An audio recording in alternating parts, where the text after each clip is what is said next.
OK, cast your mind back, if you're old enough. London 2012, a great time, actually, and the eyes of the world were on Britain for the opening ceremony of the Olympic Games. Well, novelist and former Conservative MP Lord Jeffrey Archer has been working with Bob Broadhurst, who was in charge of security of the Games, and it was all part of research for his new book, Endgame. Yeah, the book unveils the untold story of the London 2012 Games and the real-life incidents and threats that meant they very nearly didn't go ahead. Leah and I are joined by Jeffrey Archer now. Lord Archer, good to see you. Although I think you let me call you Jeffrey because you called me Wilf. So we're even there. It's an interesting book because it's a mix of fact as to what could have actually gone wrong with the Olympics and a mix of stuff that you've made up, and what you want is to people to figure out the truth from fiction. Well, the amazing thing was that we all look upon, you and all look upon, that Olympics are so wonderful. And it was. A halcyon summer, and it was almost a great moment in British history because we ran it so well. We do that sort of thing very well.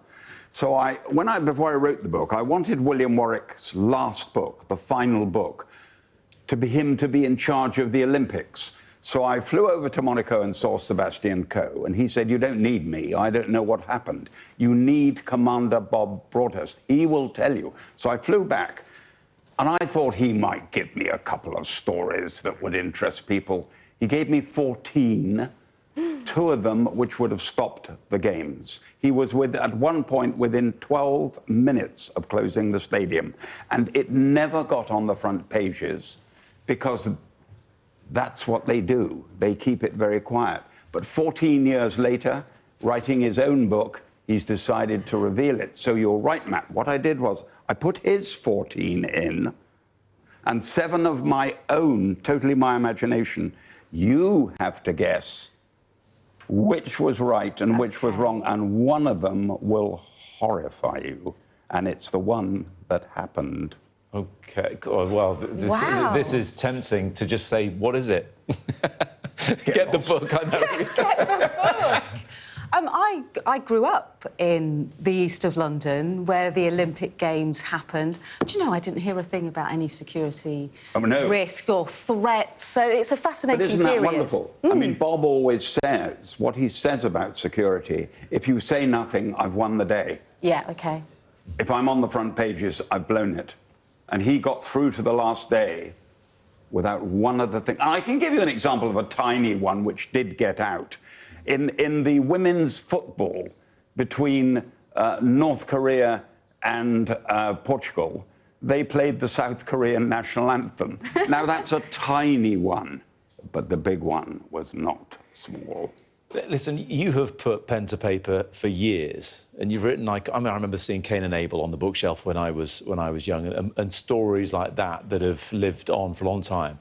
With all your experience, and especially this time mixing truth with fiction, do you think the truth is much stranger than fiction? Do you think the things that really happened you could never figure out or imagine when you were a writer? My wife always says that in the real world, it's far stranger than you think, and you wouldn't get away with it. And an example happened for me this weekend.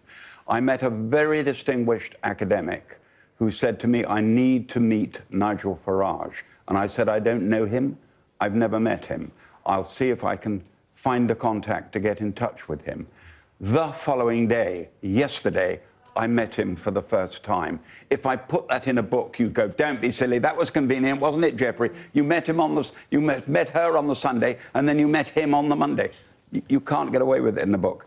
So what I wanted to do in Endgame was combine the two and leave you to decide what is stranger than fiction. What did you make of Nigel Farage, then, having met him, having been a proud I was dining with a European civil servant who brings me up to date once every 6 months on what's happening in Europe. I walked in, and he was walking towards me, and we had a chat, and he said to me, "You're finished. It's all over." And I thought, wait a moment, it's publication day. I hope you're wrong. Well, he meant the Tories, of course. Oh, he meant the Tories. I mean, he had an air of confidence. He had an air of confidence of a man who obviously sincerely thinks he's going to be Prime Minister. I wasn't left in any doubt. I've seen that aura before. And it wasn't, well, if things go right, well, he was very confident. So do you think, Lord Archer, that Reform are the biggest threat to the Conservative Party? Oh, yes, totally. I had one Member of Parliament dining with me last week, young Member of Parliament, come to talk to me about the modern intake. He said to me, he said it on your programme the day after, so I can repeat it, will only be 25 members of the Conservative Party in the next Parliament. I said, what? Repeat that. And he said, 25, Geoffrey. I just couldn't believe it. So I think that's why Farage is so confident. Yeah, there's a long way to go, isn't there? There's 4 years. Just under 4 years. You were in Parliament for a long time. I know you left the Lords, although you weren't... 80 years old, you go. Yeah, yes. Because you're old and dull and past it. Yeah. Do I look old and dull and past it? You look great. Yeah. Fantastic. But you left nonetheless because of this reform. Do you think... Look, having participated a small amount in the Lords, do you think it is ripe for reform? And I don't mean the party, I mean actually overhauling the Lords, as Labour says it wants to do. You've got to look at the whole of Europe. You've got to look at what's happening in France, in Germany, in Italy, and in Britain, and realise we live in a new world.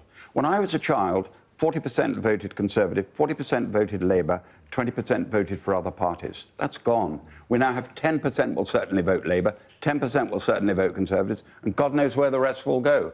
So I think we live in a new world, and we've got to react to it.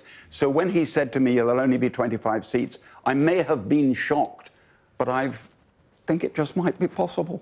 What would be your advice to Kemi Badenoch right now to try and turn the tide of reforming the polls? She very kindly rang me last week about Margaret Thatcher's first year. And people think of Margaret Thatcher as the Iron Lady. Her first year was not good.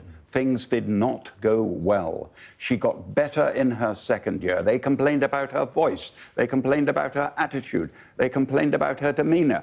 And in the end, you think of, a couple of youngsters like you, think of her as the Iron Lady. No. So I said to Kemi Badenoch, her first year was not easy. And I'll say it here to end on, because I can see that end-on look on your face, Matt. It's good, if the Conservative Party are stupid enough to remove her, and we have 5 leaders already in 5 years, and we go to 6 leaders in 6 years, that will be idiocy. She must be given a chance to do the job. Thank you, Matt. I'm happy being called a youngster. I felt like I was being told off there by Lord Archer. Listen, appreciate you coming in. Endgame is the book. And we had so much to talk about, and just your social life last week filled the time, which is phenomenal. Lord Archer, thank you very much. Thank you very much. Still to come on The Breakfast Show. Do stay with us.